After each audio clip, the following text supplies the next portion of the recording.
প্রধান শিক্ষকের বিরুদ্ধে একাধিক অভিযোগ। মিড ডে মিলের চাল, ডাল, সবজি সহ অন্যান্য রান্নার সামগ্রী রাঁধুনিদের সঙ্গে যোগসাজশে চুরির অভিযোগ। শুধু তাই নয়, স্কুলে ভর্তির জন্য ৩,০০০ টাকা দাবি করা হয় পড়ুয়াদের। এছাড়াও স্কুলে অনিয়মিত ক্লাস করানোর অভিযোগও রয়েছে।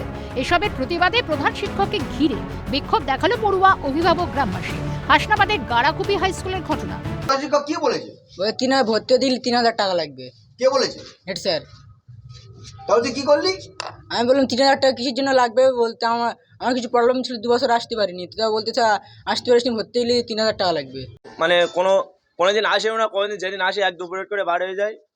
এই হচ্ছে আমাদের অভিযোগ। হ্যাঁ, কোনো অভিযোগ করে শোনে না, আমাদের কোনো দাম দেয় না স্যার। মানে আমরা যদি আমাদের একটা অভিযোগ, কি সমস্যা? মিড ডে মিলে কালকে রান্নার জন্য কিছু মাল দিয়েছিল, সেসবগুলো চুরি ধরা পড়ার অনেক দিন থেকে হচ্ছে এসব কিছু। দুর্গাপূজার সময় চাল ঢুকেছিল, সেই চালগুলো দেয়নি, বিতরণ করি। সেই চাল হিসেবগুলো আমরা চাই।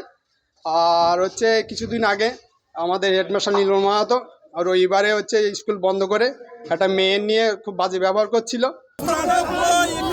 সব বিক্রি করে আর 40টা বস্তার মিড ডে মিলের চাল ডাল সব চুরি করে, কারণ হিসেব দেয় না নির্মল স্যার।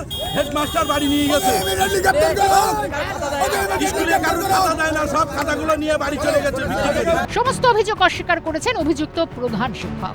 বলুন যে আপনি ভর্তির নামে টাকা নিয়েছেন এবং হচ্ছে মিড ডে মিলের আমি 240 টাকার বেশি কারো কাছ থেকে নেইনি, কেউ দাবিও করিনি। এটা আমার ভর্তির ফিস না, আমার মততে আমি জানি না। কালকের মাঠে ছিলাম, কি হয়েছে আমি খবর দেবো, তারপরে আপনাদের। দীর্ঘক্ষণ রাস্তা অবরোধ করে বিক্ষোভ চলল পড়ুয়া এবং অভিভাবকদের। ঘটনাস্থলে যায় হাসনাবাদ থানার পুলিশ। অভিভাবকদের অভিযোগে সুরেই সুর মিলিয়েছেন তৃণমূল নেতৃত্ব। আমরা এই স্কুলের কিছু দুর্নীতি, আমাদের টিআইসি ব্যাপকভাবে দুর্নীতিগ্রস্ত।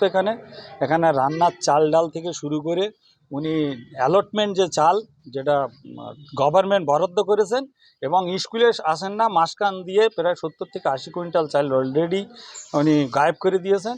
এছাড়া স্কুলের পঠন পাঠনে ব্যাপক রকম পয়সা নিয়ে লোককে নাম্বার বেশি করে দেয়। আমরা অবিলম্বে মাস্টারমশাইকে গ্রেপ্তার করতে চাই এবং অবিলম্বে আমরা মাস্টারমশাইকে বরখাস্ত চাই। নিরপেক্ষ তদন্ত করে দৃষ্টান্তমূলক শাস্তির দাবি বিজেপির। উনি যদি অভিযুক্ত হয়ে থাকেন, একটা নিরপেক্ষ তদন্ত হোক এবং ওনার এই অভিযোগের উপর ভিত্তি করে উনি অভিযুক্ত হলে ওনার বিরুদ্ধে দৃষ্টান্তমূলক ব্যবস্থা নেওয়া হোক। প্রধান শিক্ষকের আচরণে যদি এমন হয়, তাহলে আগামী প্রজন্মকে তিনি কি শেখাবেন? বলা হয়ে থাকে মানুষ গড়ার কারিগর শিক্ষক। এখন তিনি যদি দুর্নীতির সঙ্গে যুক্ত থাকেন, তাহলে সঠিক দিশা দেখাবেন কে? প্রধান শিক্ষকের বিরুদ্ধে কি ব্যবস্থা নেওয়া হয়, সেটাও দেখায়। উত্তর 24 পরগনা থেকে শামীম মোল্লা রিপোর্ট, কালকাটা।